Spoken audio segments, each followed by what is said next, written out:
Good morning, students. In this video, we will see basic operations on linked list. The following are the operations those can be performed on linked list. First is creating a linked list. Second is inserting an element in linked list. Third one is deleting an element from linked list. Then displaying or traversing a linked list. After that, you can count how many number of nodes are there in the linked list. Then you can search an element from the linked list. You can reverse the linked list. You can sort in ascending or descending order a given linked list, or you can merge two linked lists. So these are the various operations that can be performed on linked list. Out of that, only three operations are included in your syllabus, and those three operations are this much: inserting an element in the linked list, creating is a basic operation that is always included, deleting and displaying. Okay. So we will see traversal first, because in earlier lecture we have created a linked list of three nodes in which there were three pointers: head, first and second. Sorry, head, second and third. So in this lecture what we will do, we will see linked list traversal. Okay. Now for traversal we have to write a print list function, right? So print list function we will write, and we will see how it is working. Okay. So this is a program where I have included a structure called as struct node, and this struct node has two different variables. One is data variable of type integer, and another is next pointer, which is of type struct node. This we have already discussed in the last lecture. So first we will see the print list function. Print list function will take an argument. That argument will be a pointer, and pointer will be of type struct node. Okay, the name of the pointer is n. Now here there is only one while loop, and that while loop has only two statements. Now let us see. Now in this while loop we have one condition, that is n is not equal to null. Right, what it means? It means n is not pointing to null. And in earlier lectures we have seen that if any pointer is pointing to a null, that means it is pointing to nothing. When your pointer itself is pointing to nothing, it means that the end of the linked list.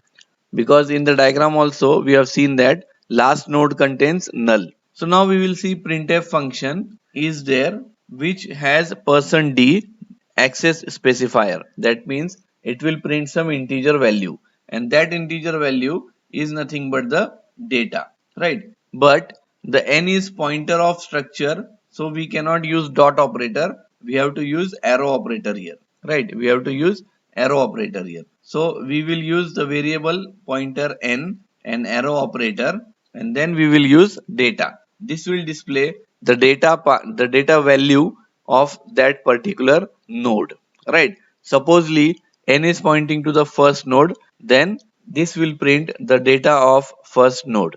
After printing the data of first node, it should go to second node, right? It should go to second node. So after that what will happen? Again this condition will be checked whether it is null or not. If it is not null, then it will again come inside and print the data. Now this time it will print the data of second node, right? So in this way it will go on until n is not equal to null. When n is not equal to null, this condition is there, then what will happen? At this time it will stop. This while loop will stop. When this while loop stops, then there is the end of this function. That means this function has done its work. It has printed all the data. Okay. Now you have seen the print list function. Now the main function will remain as it is as far as few instructions are concerned. Only the changes will be, this line will be there because this will create pointer variables. These lines will also be there as we have discussed in the last video. These lines create and allocate the variable memory for that particular pointer. This line will allocate memory for variables head, second and third, and this line will allocate data, and this line will link the pointer. This will be there. Only thing is that in the main function, in last line will be print list, and we will pass the head pointer, right? Why we will pass the head pointer? Because in this case our head is pointing to the first node, right? So this head pointer will be passing to the n variable, right? Where is the n variable? Here it is. right? This n variable will catch that particular head pointer. All right. Okay. I hope you are understanding the traversing concept. Next concept is inserting an element in a linked list, right? Inserting an element in linked list is done in the following three ways, right? Because there are three different possibilities. How? Let us see.